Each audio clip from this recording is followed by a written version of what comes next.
అల్లూరు సీతారామరాజు జిల్లా ఉక్కంపేట మండలం తీగలవలస పంచాయతీ. కూటమి ప్రభుత్వం ప్రతిష్టాత్మకంగా చేపట్టినటువంటి జాతీయ ఉపాధి హామీ పథకంలో దాన్ని విబిఆర్ఎంజి అని పేరు మార్చి పేసిఎల్ అటెండెన్స్ వేయడం వల్ల ప్రజల సమయాన్ని వృధా చేయడం తప్ప మరొకటి ఏది లేదు.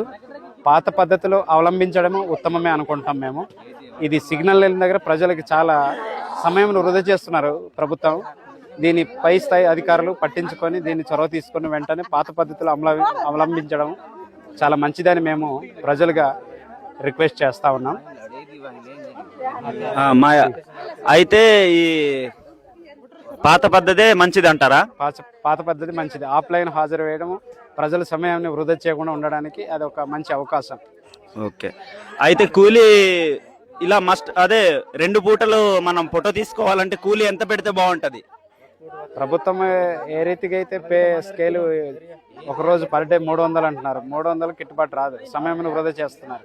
అయితే ఇప్పుడు జాబర్కి ఎలాగైతే పేసిఎల్ 2 పూటలు తీసుకుంటున్నారో ఉపాధి కూలీలు కూడా అలాగే తీస్తున్నారు. కాబట్టి మనకి కూలీ అనేది ఎంత పెడితే బాగుంటది? ఎందుకంటే మన మొత్తం ఇళ్ల పనులను మానేసుకొని మనము ఈ పనికి వస్తున్నాం కాబట్టి. ఈ పద్ధతి బాగాలేదు, పద్ధతి మార్చుకుంటే మంచిది. ఈ 600 రూపాయలు ఇచ్చినప్పుడే ప్రజలకి సంతృప్తిగా ఉంటుంది. అయితే మా మాయగారు అయితే చెప్తున్నారు 600 రూపాయలు ఇస్తేనే కూలికి ఇస్తేనే గిట్టుబాటు వస్తుంది అనేసి అంటున్నారు. ఓట్లు వచ్చే ఎలక్షన్లో దెబ్బతీస్తారు, గుర్తుపెట్టుకోవాలి ప్రభుత్వం. Thank you. హాయ్ అండి అందరికీ. మాది అల్లూరు సీతారామరాజు జిల్లా ఉక్కంపేట మండలం ఆమూరు గ్రామం.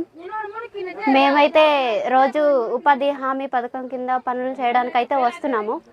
కానీ ఇక్కడ రోజు ఫేషియల్ అటెండెన్స్ పెట్టడం వల్ల ప్రజలు చాలా ఇబ్బంది అవుతున్నారు. అలాగే వర్క్ కూడా సరిగా జరగటం లేదు. టైం అయితే ఎక్కువ వేస్ట్ అయిపోతుంది. సగం టైం మొత్తం అటెండెన్స్ వేయడానికే సరిపోతుంది. పని చేయడానికైతే టైం ఉండట్లేదు అనమాట. మళ్ళీ ఎక్కువ టైం చేయాలంటే మరి మాకు కూడా కొంచెం ఓపిక ఉండాలి. కాబట్టి ఈ ఫేషియల్ అటెండెన్స్ అనేది కొంచెం చేంజ్ చేస్తే బాగుంటుంది. ముందు పద్ధతే పెడితే బాగుంటుందని కోరుకుంటున్నాం. చూడండి వీళ్ళందరూ పేస్ లాగ్ గురించి పేస్ ఫోటో అన్నమాట. 2 పూటలు తీసుకోవాలంటే ఇబ్బంది. ఎందుకంటే పాత విధానం ఆఫ్లైన్ విధానం తీసుకొస్తే బాగుంటుంది అనేసి మన ఉపాధి కార్మికులు చెప్తున్నారు. కాబట్టి ప్రతి ఒక్కరు కూడా ఈ వీడియో నరేంద్ర మోడీ దాకా వెళ్ళేదాకా మీరు షేర్ చేయండి, ఓకేనా? మన పేజీని అయితే ఫాలో కూడా చేయండి. మరి ఎన్నో సమస్యలు మీ ముందుకు తీసుకొస్తాము.